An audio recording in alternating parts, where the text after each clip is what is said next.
Good day. Ngayon ay gagawin natin ang keyboard tutorial ng Mundo by 4 of Spades. Ayan, first things first, kung napansin nyo yung pangalan ng playlist ko Mundo, natugtog na namin to dati. So, playlist ako, so ito yung ginagamit ko. Magiging pa kami. Ayan, yung dalawa keyboard, saka pad. Keyboard number 33. Tapos, ito, Cosmic Swirl ba yan? Pad 48. Yung sound niyan, naka-layer yan pag ginagamit ko sa intro. Yan, ulitin natin dito yung intro.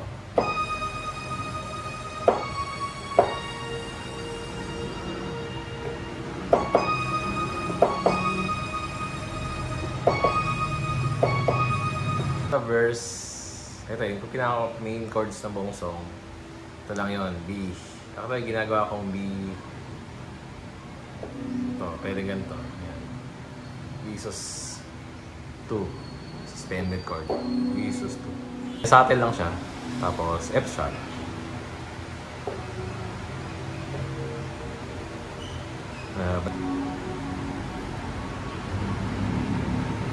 Tapos ulit lang ulit.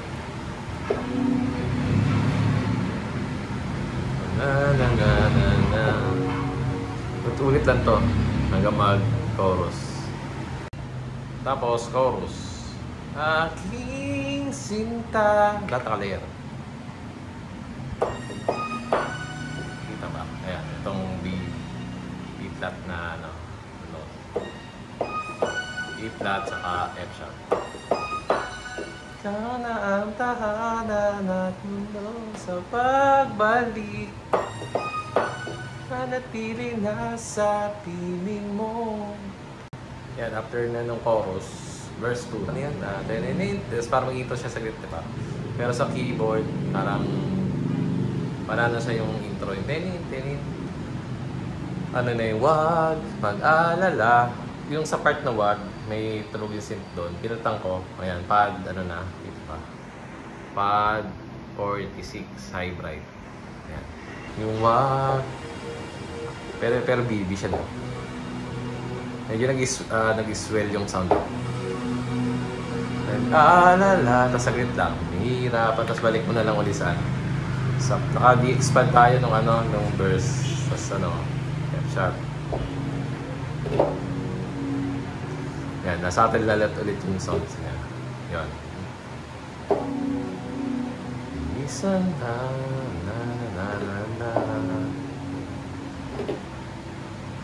Mahal F sharp, sige. I-demo ko na rin. Ito yung mga notes niya.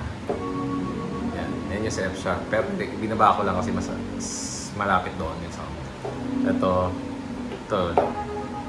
pala. Sa B.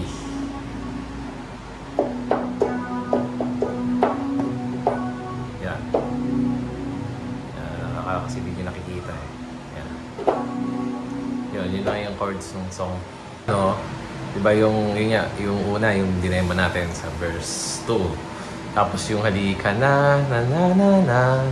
Yung part naman na yun, dapat babalik ka na ulit dun sa original nating synth na pad.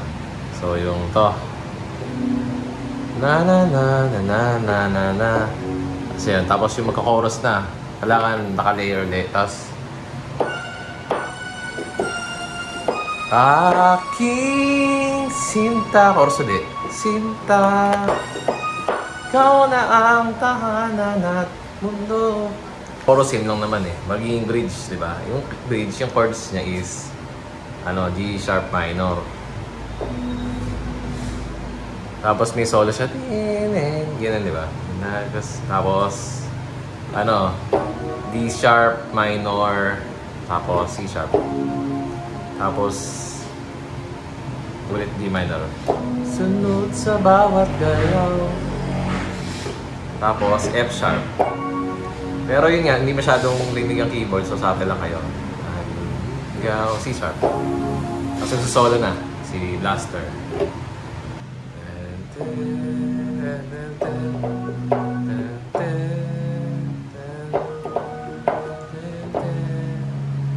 Tapos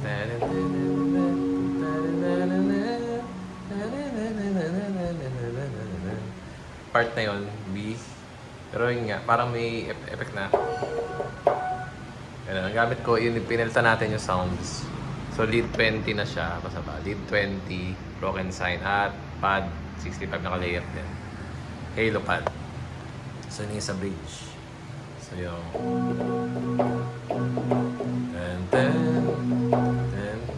Ito, IB.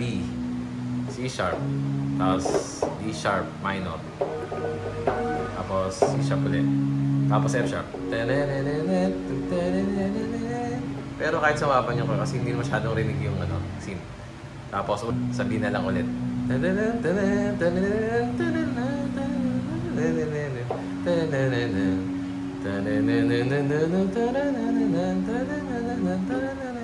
Tapos dito mag-iiba.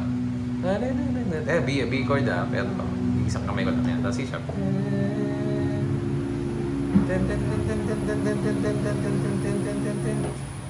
Tapos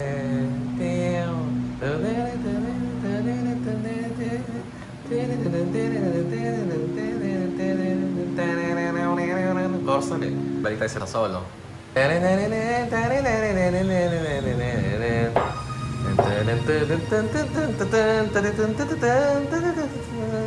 Ulit.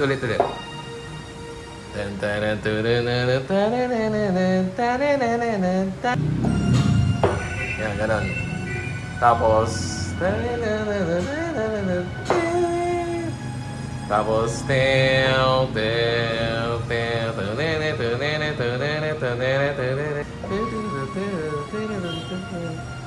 chorus ulit. Aking sinta, ikaw na ang tahanan at mundo.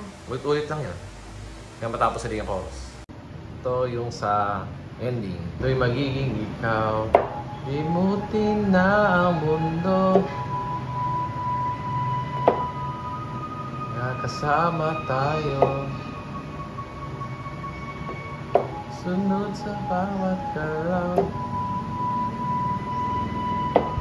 Hindi na maliligaw. Mundo'y magiging ikaw. Yan. Yan, yung gamit natin pad ng ulit. 25 luminous. So, yun na yung mundo ng Four of Spades sa synth keyboard. Pwede nyo namang hindi gawin yung synth eksakto. Yung chords na banggit naman na natin dito sa sa video. Pwede nyo namang i-piano na lang tapos mag-chords kayo. Pero yun lang, kung gagayan nyo yung original version, as in studio version nila, yan yung chords. Yun lang, maraming salamat. Please subscribe para sa masusunod nating mga tutorial at covers. Pati mga reviews na rin in the future. Yun lang, maraming salamat.